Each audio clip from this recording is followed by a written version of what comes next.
Hi everyone, আজকে বেরিয়ে পড়লাম কৈকালা। আজকে আমার একটা বোনের ছেলের অন্নপ্রাশন, তো সেখানে যাচ্ছে। আর যা ভীষণ গরম পড়েছে, নেমে পড়লাম কৈকালা স্টেশনে। আর রোদ দেখো, খালি বিরাট রোদ বেরিয়েছে। এবার টোটোয় উঠেই 5 মিনিট মতো যেতে হবে, তোমরা যাচ্ছি। জায়গাটা এত সুন্দর, চারিদিকে খালি সবুজে সবুজ, যত দূর তাকাবে সব সবুজ। আর তেমন আজকে রোদটাও বেরিয়েছিল। তো টোটো থেকে নেমে দেখি ভাগ্নাকে স্নান করাতে নিয়ে বেরিয়ে গেছে, তো আমরা ওদের সাথে চলে গেলাম।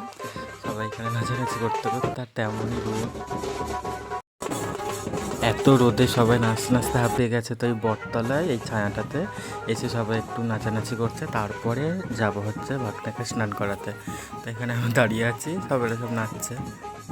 এইবার সবাই মিলে যাচ্ছি ভাগ্নাকে স্নান করাতে। আর আমার না গ্রাম এলাকা খুব ভালো লাগে, এত সুন্দর না জায়গাটা, মানে আসতে ইচ্ছা করছিল না বাড়িতে। যেমন রোদ তেমন হাওয়াও দিচ্ছিল, অতটা কিছু মনে হচ্ছিল না। আর এই যে পুচকোটা, এতক্ষণ পর ওকে একটু ফাঁকা পেলাম, তো ওর খাওয়ানোর সময় আমি ভিডিওটা নিতে পারিনি, অতটা ভিড় ছিল বলে। আর আমি তাই বাইরে দাঁড়িয়ে। তো ভিডিওটা এই পর্যন্ত। আর আমার ভিডিও যদি ভালো লাগে একটা লাইক অ্যান্ড কমেন্ট করে দিও।